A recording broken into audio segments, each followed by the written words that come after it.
قصور شہر کا نام سن کر ذہن میں ثقافت، تاریخ، بلے شاہ یہ سب آتا ہے، لیکن اس شہر کی ایک اور تاریخ بھی ہے جو شاید اتنی خوشگوار نہیں ہے۔ جی ہاں، یہ تاریخ بیماریوں، وباؤں اور ان سے جڑی انسانی تکالیف کی ہے۔ بالکل۔ اور یہ کوئی نئی بات نہیں، 20ویں صدی کے شروع سے ہی دیکھیں تو یہ علاقہ طاعون اور پھر بار بار ہیضے جیسی آفتوں کا سامنا کرتا رہا ہے۔ جی، اور آج ہم اسی پہلو کا آپ کہہ لیں کہ ذرا گہرائی میں جائزہ لے رہے ہیں۔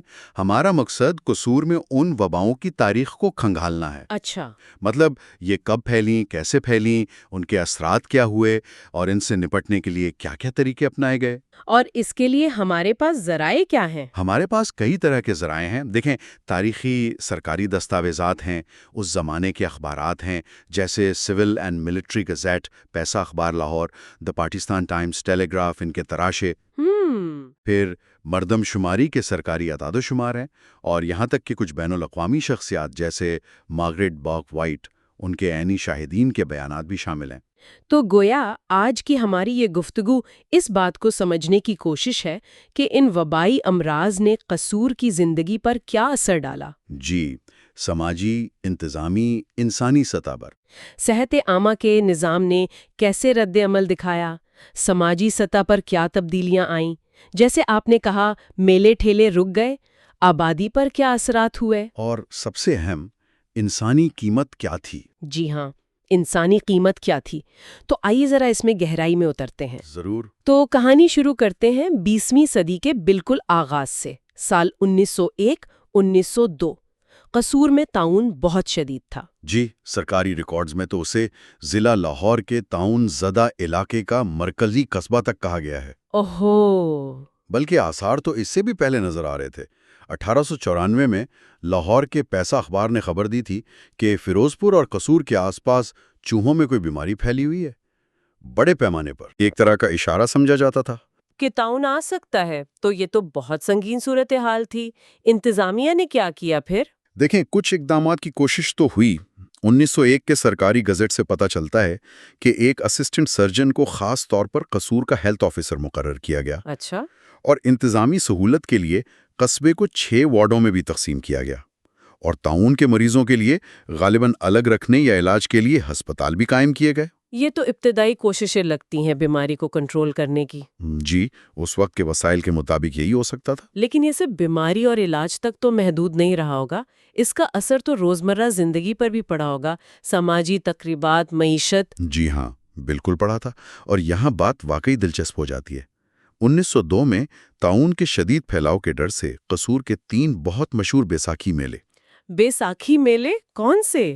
گھڑیالہ، چھتیا والا اور رام تھمن، یہ تینوں انتظامیہ نے منسوخ کر دیے۔ ڈپٹی کمشنر لاہور نے باقاعدہ حکم جاری کیا تھا۔ منسوخ کر دیے؟ یہ تو بڑے سماجی اور ثقافتی ایونٹس ہوتے ہوں گے۔ بہت بڑے، جی۔ البتہ حکم نامے میں یہ بھی لکھا تھا کہ اگر بیماری ختم ہو جاتی ہے تو فیصلے پر نظر ثانی ہو سکتی ہے، لیکن یہ منسوخی اہم ہے۔ اور کیا یہ صرف ایک بار ہوا؟ نہیں، یہی تو بات ہے۔ یہ مسئلہ اتنا مستقل تھا کہ یہی رام تھمن کا بیساکھی میلہ، جو بہت بڑا ثقافتی ایونٹ تھا، وہ 1928 میں، یعنی کوئی 26 سال بعد، پھر طاعون کے ڈر سے منسوخ کرنا پڑا۔ 26 سال بعد بھی؟ اس سے تو اندازہ ہوتا ہے کہ طاعون کا خطرہ کتنے لمبے عرصے تک منڈلاتا رہا وہاں۔ جی بالکل، یہ معمولات زندگی کو مسلسل متاثر کرتا رہا۔ آپ نے انتظامی اقدام کا ذکر کیا، لیکن عوام کا رد عمل کیسا تھا؟ کیا لوگ تعاون کر رہے تھے؟ نہیں، ہمیشہ نہیں، بلکہ یہاں ایک اور اہم پہلو سامنے آتا ہے، وہ ہے عوامی مزاحمت یا عدم تعاون کا۔ مزاحمت؟ جی، 1901 کی ہی ایک رپورٹ میں قصور کے قریب ایک گاؤں ہے للیانی، اس کا ذکر ملتا ہے۔ تقریباً 6000 کی آبادی کا گاؤں تھا۔ اچھا، خاصا بڑا گاؤں تھا۔ جی، اور وہاں کے لوگوں نے مبینہ طور پر سرکاری امداد اور طاعون سے بچاؤ کے اقدامات، جیسے شاید گھروں میں دوا کا چھڑکاؤ یا مریضوں کو الگ کرنا، ان کو قبول کرنے سے انکار کر دیا تھا۔ انکار کر دیا؟ یہ تو حیران کن ہے۔ کیا ذرائع بتاتے ہیں کہ وجہ کیا تھی؟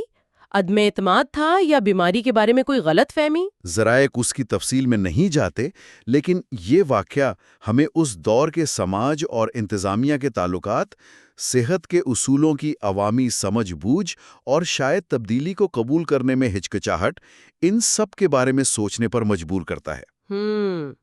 مطلب یہ صرف حکم نامے جاری کرنے کا معاملہ نہیں تھا؟ بالکل نہیں۔ عوامی صحت کی مہمات کو نافذ کرنا اس سے کہیں زیادہ پیچیدہ تھا۔ اور ان تمام سالوں میں طاعون کا آبادی پر مجموعی طور پر کیا اثر پڑا؟ اثرات کافی نمایاں تھا۔ دیکھیں، 1911 کی مردم شماری کے اعداد و شمار بتاتے ہیں کہ پچھلی دہائی کے مقابلے میں قصور تحصیل کی کل آبادی میں تقریباً 7% کمی ہوئی۔ 7%؟ یہ تو بہت زیادہ ہے۔ جی، سرکاری رپورٹس اس کمی کی 2 بڑی وجوہات بتاتی ہیں۔ ایک تو ظاہر ہے طاعون سے ہونے والی اموات، اور دوسری اہم وجہ تھی لوگوں کا قصور سے نقل مکانی کر کے نئی آباد ہونے والی نہری کالونی یعنی تحصیل پتوکی کی طرف چلے جانا۔ اچھا، تو لوگ بیماری سے بچنے کے لیے جا رہے تھے؟ یا شاید دونوں وجوہات تھی، بیماری سے بچاؤ بھی اور نئے معاشی مواقع کی تلاش بھی۔ اس کے علاوہ 1908 کی ایک اخباری خبر خاص طور پر قصور شہر میں طاعون سے 50 اموات کا بھی ذکر کرتی ہے۔ 50 اموات؟ تو یہ بیماری موجود رہی اور جانیں لیتی رہی۔ جی بالکل۔ تو طاعون تو ایک بڑا چیلنج تھا ہی، لیکن قصور کی کہانی میں ایک اور بیماری کا ذکر بار بار آتا ہے، اور وہ ہے ہیضہ یعنی کولرا۔ ہاں جی، ہیضہ یہ بھی کوئی کم جان لیوا نہیں تھا۔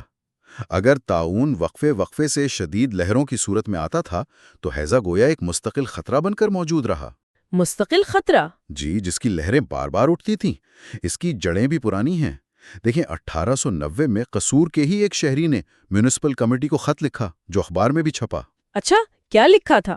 اس میں شہر میں صفائی کی ناقص صورتحال پر تشویش ظاہر کی گئی تھی، اور خاص طور پر کوٹ مراد خان کے علاقے کو ہیضے کا مرکز کہا گیا تھا اور بہتر انتظامات کی فریاد کی تھی۔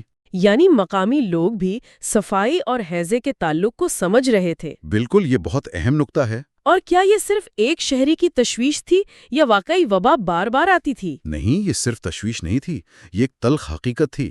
ریکارڈز میں کئی مثالیں ہیں۔ 1881 میں کوٹ رکن دین محلے میں ہیضے سے ایک موت رپورٹ ہوئی۔ پھر 1908 کا سال خاص طور پر شدید تھا۔ 1908 میں کیا ہوا؟ مئی اور جون کے مہینوں میں صرف قصور شہر کے اندر 265 اموات ریکارڈ ہوئیں۔ 265؟ صرف 2 مہینوں میں؟ جی، سول اینڈ ملٹری گزٹ کی خبر کے مطابق شبہ تھا کہ وبا ایک پٹھان نمازی سے پھیلی جو کسی مسجد میں آیا تھا، اور پھر بیماری پھیل گئی۔ حالات اتنے بگڑے کہ لاہور سے ڈپٹی کمشنر اور سول سرجن کو خود قصور آنا پڑا۔ اچھا، اعلیٰ افسران کو آنا پڑا؟ جی، اور سول سرجن کی ہدایت پر پانی کی سپلائی کے نظام، کنووں اور خاص طور پر مساجد کے حوضوں میں جراثیم کش دوا پوٹاشیم پرمیگنیٹ ڈالی گئی۔ پانی صاف کرنے کی کوشش کی گئی؟ جی، تاکہ پانی کے ذریعے مزید پھیلاؤ کو روکا جا سکے۔ تو انتظامیہ حرکت میں تو آئی، لیکن کیا یہ سلسلہ رک گیا؟ یہ اقدامات کافی تھے؟ بدقسمتی سے نہیں۔ ہیضے کا یہ سایہ قصور پر منڈلاتا رہا۔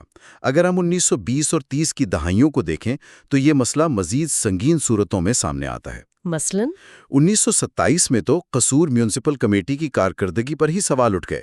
ہیضے کو روکنے میں ناکامی، جس سے مبینہ طور پر سینکڑوں جانیں گئیں، اس پر ایک عوامی انکوائری کا حکم دیا گیا۔ عوامی انکوائری میونسپل کمیٹی کے خلاف؟ جی، یہ ایک غیر معمولی قدم تھا اور ظاہر کرتا ہے کہ مقامی انتظامیہ پر کارکردگی دکھانے کا دباؤ تھا، کہیں نہ کہیں احتساب کا تصور تھا۔ یہ واقعی اہم بات ہے۔ اسی سال 1927 میں ایک اور دلچسپ واقعہ ہوا۔ پاک پتن میں حضرت بابا فرید الدین گنج شکر رحمت اللہ کا عرس قریب تھا۔ بہت بڑا اجتماع ہوتا ہے۔ جی ہاں، لاکھوں لوگ آتے ہیں۔ تو ہیضے کے پھیلاؤ کے خطرے کے پیش نظر پنجاب حکومت نے ریلوے بورڈ سے درخواست کی کہ قصور اور دیگر متاثرہ علاقوں سے پاک پتن جانے والی ٹرینوں کے 3rd کلاس ٹکٹوں کی فروخت عارضی طور پر بند کر دی جائے۔ اچھا، سفری پابندی کی کوشش؟ جی، تاکہ بیماری بڑے اجتماع میں نہ پھیل سکے۔ یہ ایک ابتدائی مثال ہے اس طرح کی پابندیوں کی۔ اور یہ سلسلہ پھر بھی جاری رہا؟ ہاں، یہ تھما نہیں۔ 1936 کا ایک ذاتی نوعیت کا واقعہ بھی ریکارڈ پر ملتا ہے۔ اگرچہ یہ سائنسی نہیں، لیکن اس وقت کے لوگوں کے عقائد کی عکاسی کرتا ہے۔ کیا واقعہ تھا؟ ایک صاحب نے خواب دیکھا کہ وبا 1 ہفتے میں ختم ہو جائے گی، اور ان کے مطابق ایسا بھی ہوا۔ خیر یہ تو ایک انفرادی بات ہے، لیکن پھر 1938 میں قصور میں ہیضے کی صورتحال ایک بار پھر تشویشناک ہو گئی۔ ایک ہی دن میں 10 نئے کیس رپورٹ ہوئے۔ ایک دن میں 10 کیس؟ جی، ڈسٹرکٹ میڈیکل آفیسر صحت نے فوری میٹنگ بلائی، عوام کو مشورہ دیا گیا کہ متاثرہ گھروں میں تعزیت کے لیے جانے سے گریز کریں تاکہ بیماری مزید نہ پھیلے۔ بالکل، ایک اضافی سب اسسٹنٹ سرجن کو خاص طور پہ قصور میں تعینات کیا گیا، اور یہاں تک کہ پتوکے میں بھی ہیضے کے کیسز سامنے آنے کی اطلاعات تھیں۔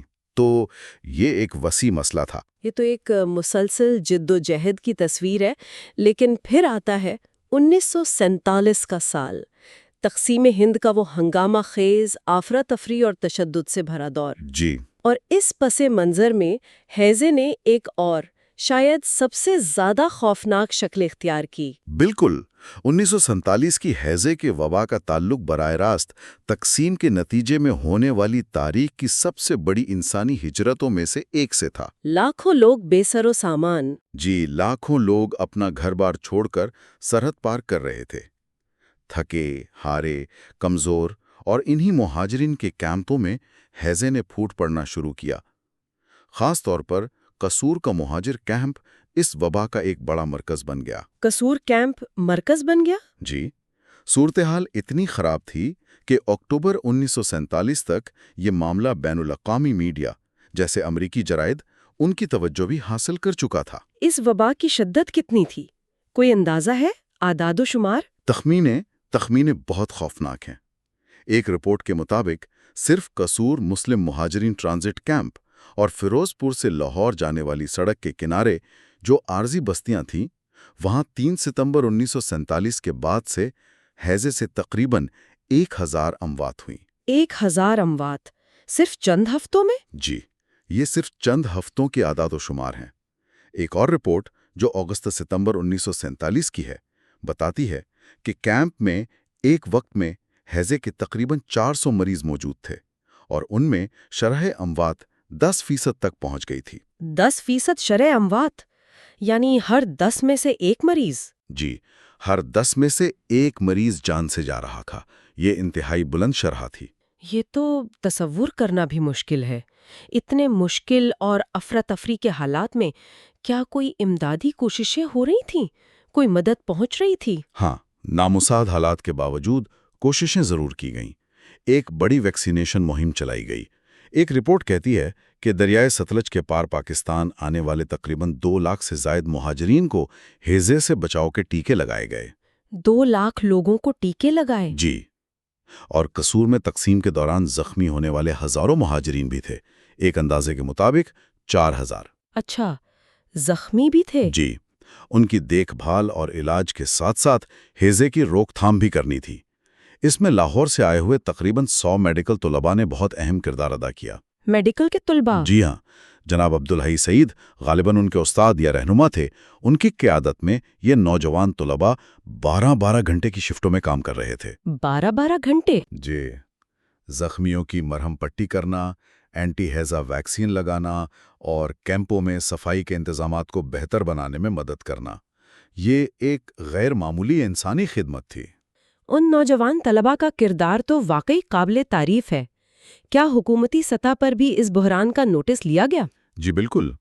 حالات کی سنگینی کا اندازہ اس بات سے لگائیں کہ پاکستان کی نئی حکومت کی اعلیٰ ترین شخصیات بھی متحرک ہوئیں۔ خود پاکستان کی خاتون اول بیگم لیاقت علی خان۔ بیگم لیاقت علی خان؟ جی، انہوں نے گنڈا سنگھ والا بارڈر کے قریب قصور میں قائم ہیضہ مرکز کا دورہ کیا۔ ذرائع بتاتے ہیں کہ جب انہیں وہاں ویکسین کی شدید کمی کا علم ہوا تو انہوں نے فوری انتظامات کیے۔ اچھا، کیا کیا انہوں نے؟ ایک خصوصی طیارے کے ذریعے پیرس سے اور غالباً ہندوستان سے بھی ویکسین منگوائی گئی۔ یہ ظاہر کرتا ہے کہ بحران کو کس قدر سنجیدگی سے لیا جا رہا تھا اور وسائل کی کمی دور کرنے کی کوشش ہو رہی تھی۔ اور اس وقت کی صورتحال کی کوئی عینی شاہد، کوئی تصویر کشی بھی موجود ہے؟ ہاں، اور وہ بہت دل دہلا دینے والی ہے۔ مشہور امریکی فوٹو جرنلسٹ مارگریٹ بورک وائٹ اکتوبر 1947 میں قصور آئی تھیں۔ Margaret بورک white?